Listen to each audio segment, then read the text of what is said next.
Hello and welcome to How to Train Your Flux Lora. My name's Kate vanderVoort and I am founder and CEO of Social Mediology and the AI Success Lab.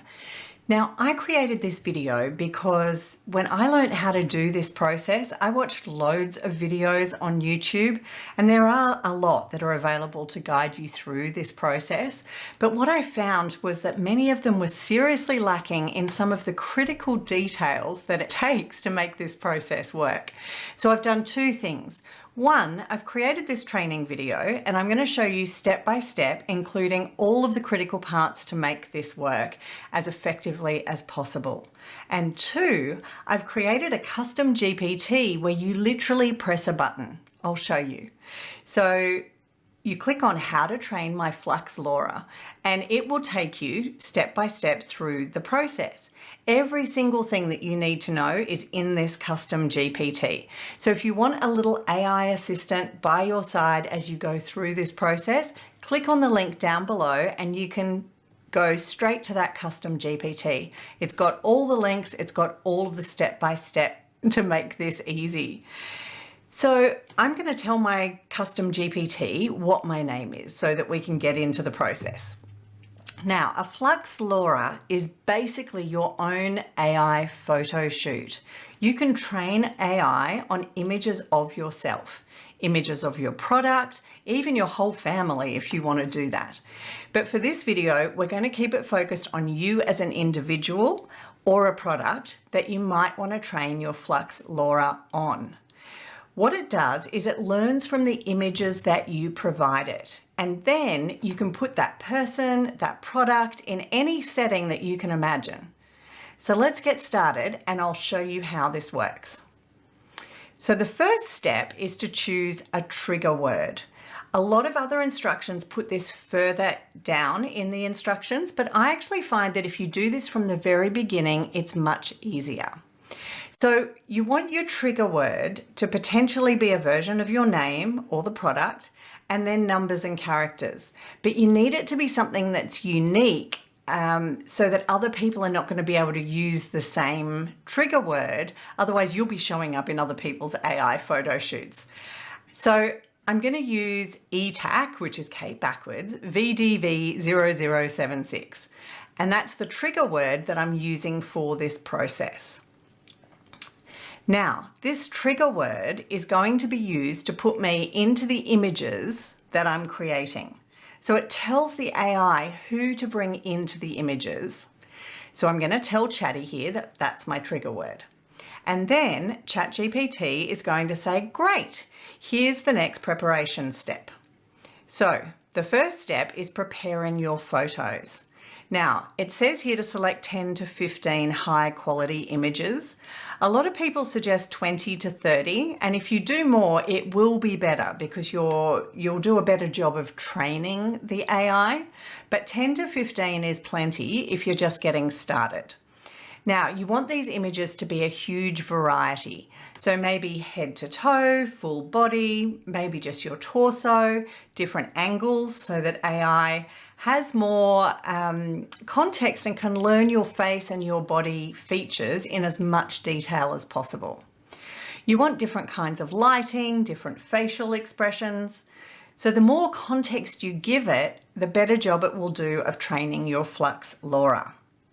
Now, what you want to do is copy those images. So don't work with the raw images that you have because you're going to rename them, but copy these images into a folder and call the folder your trigger word. So mine would be ETAC VDV0076. And then you want to name each of those images using your trigger word.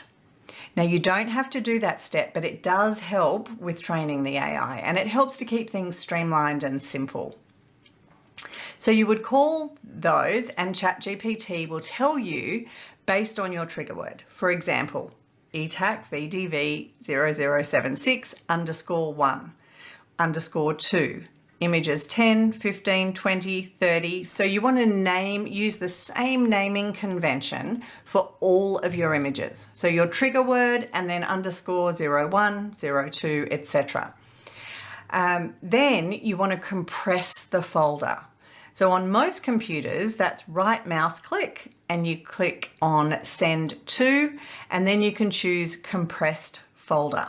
But there are also plenty of tools that help you to do that step for you. So next in our custom GPT, you just want to say, yes, you're ready for the next step. So now it's going to give you the link of Val.ai, so F.AI, which is the platform that we're going to use to train our Lora and create our AI photo shoot. So when you click on this link, it's going to take you exactly where you need to go. But first, you're going to need to log in. And in order to log in, you need to have a GitHub account. So if you don't already have one of those, just go ahead and create it. It's free, very easy to do. So what we're going to do is click on this link, and it's going to take us, once we've logged in, it's going to take us either to the dashboard, or it should take you directly to the Flux Lora fast training section within Val.ai.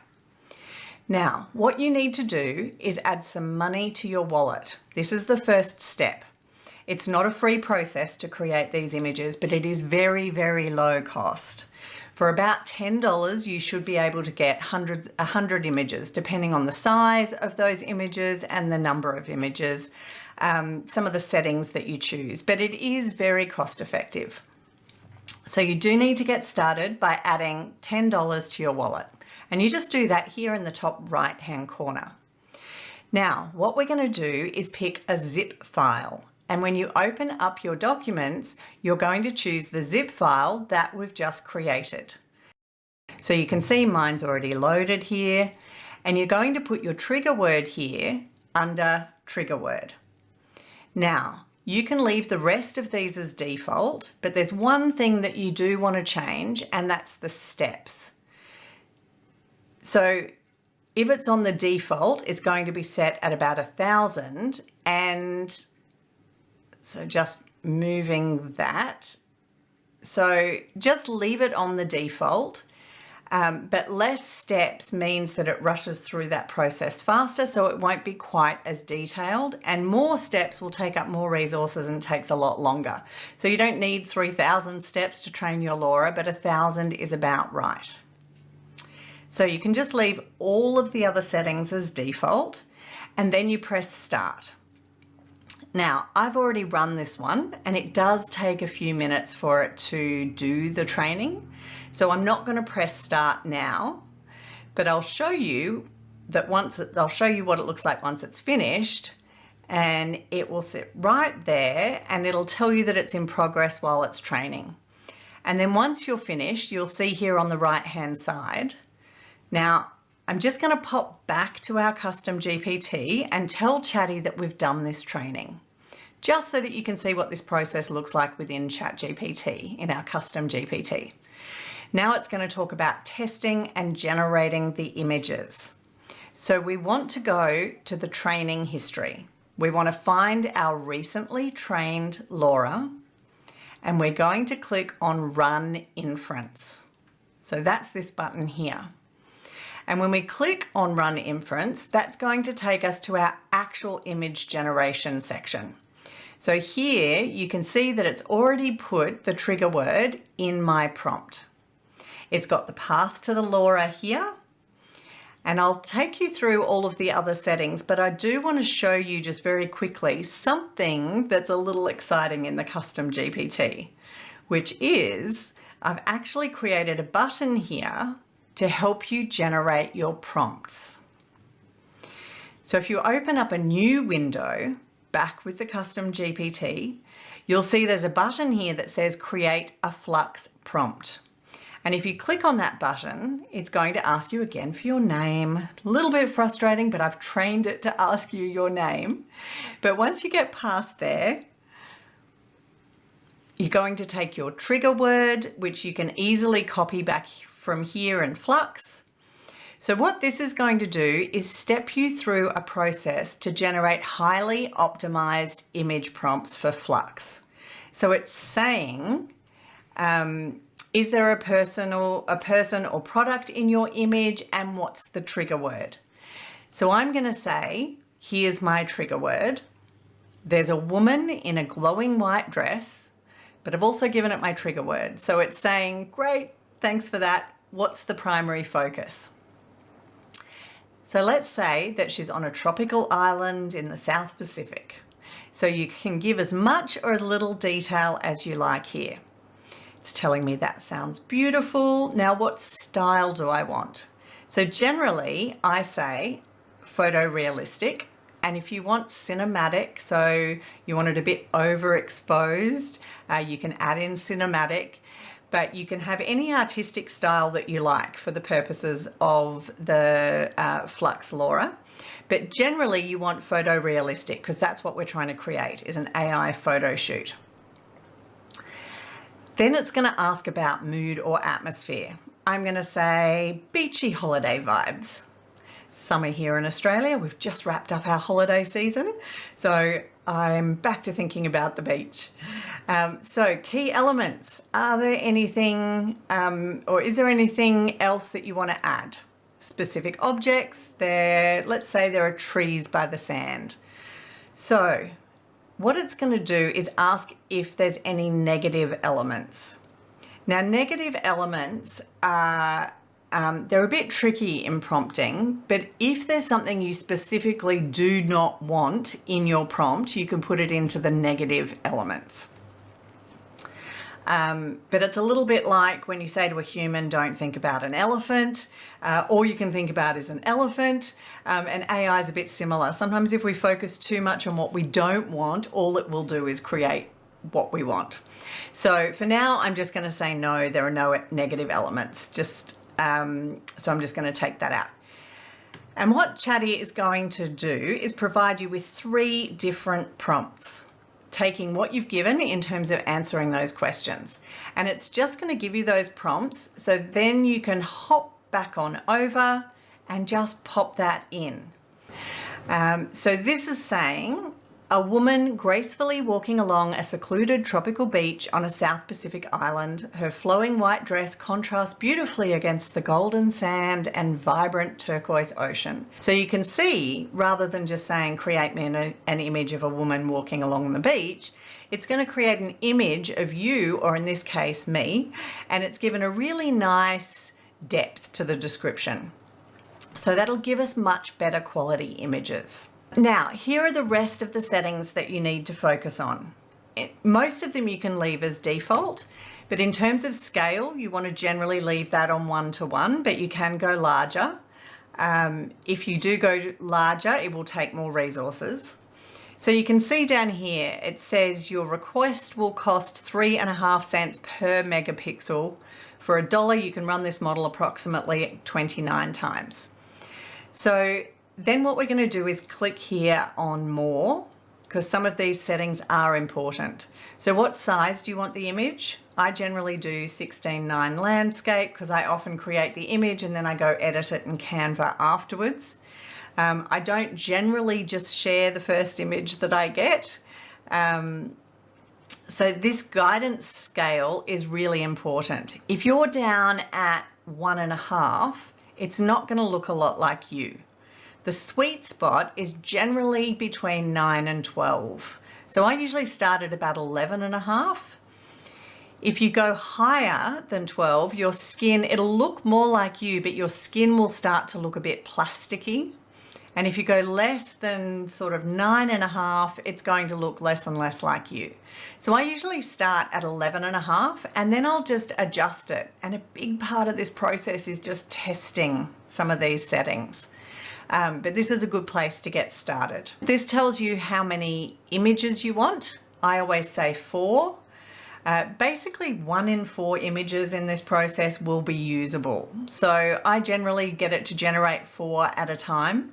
Sometimes it'll create 4 and I can't use any of them. Occasionally I create 4 and I can use all of them, but it just allows me to move quicker through the process to find the ones that are usable. Now, in terms of the output format, I usually save in PNG format because I find it easier for editing. And then we're going to click Run. And what will happen is over here, it's going to generate these 4 images.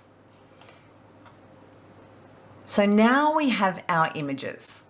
Now, these aren't as photorealistic as I would like, although I have been to some islands in the South Pacific that do look pretty much like this, but these look a little unnatural to me, but I'll just expand some of them and show them to you. So that's fairly spot on with me. It does, for women in particular, seem to go more on the slim side.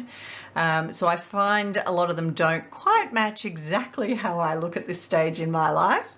And I'm looking for the ones that look more realistic and look more like me. So the rest of these are okay. And if I was creating something like a vision board or I wanted some inspiration, these would be okay.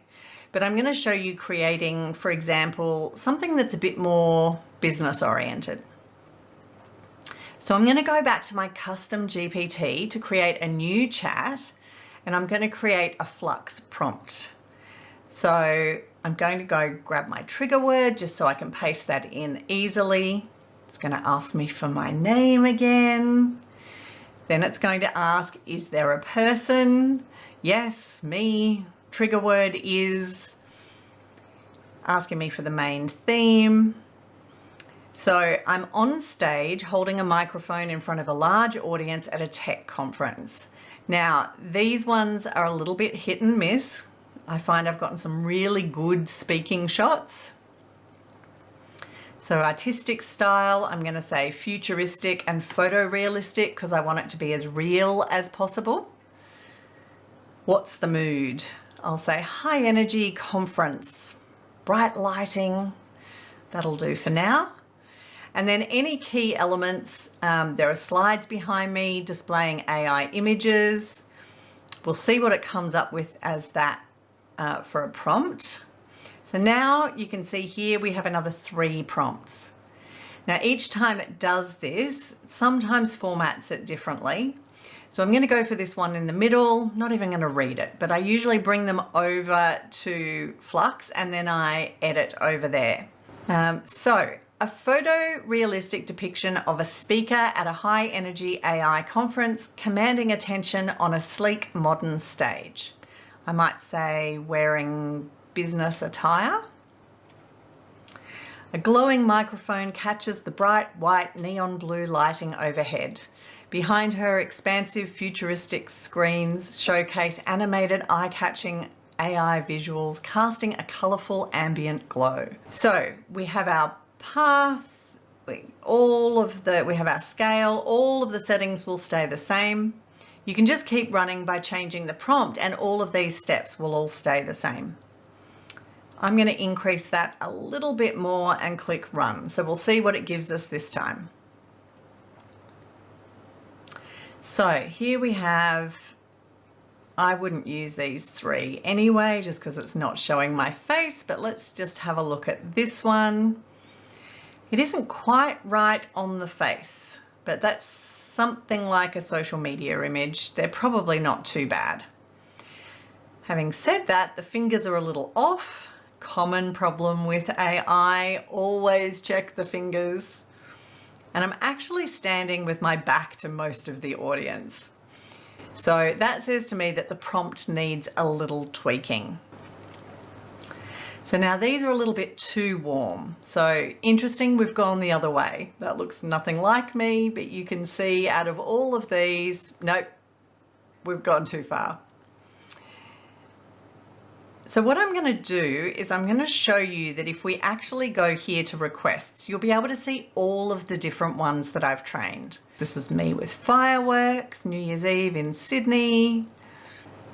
Now some of these are hit and miss, but the more you get familiar with it, I actually quite like this one. I've used this one in some of my promotional materials and I think on the front of this YouTube video.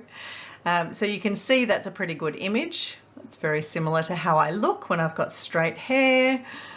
So it really is, so you can see actually all 4 of those are okay. So it really is just a matter of trial and error. But you can see I've created hundreds, probably thousands by now, of different images. And once you get the hang of it and you get the prompts right, then it becomes quite easy to do. So I'll just show you one of these other speaking ones. You can see there's an audience. My fingers are doing some funny things here, but you can see There's an audience. You'll often find yourself sitting in the audience. So just be aware that sometimes it replicates you as other people if you're including other people in your image. Always weird when it's you and you in a room. That is how we train our Flux Lora.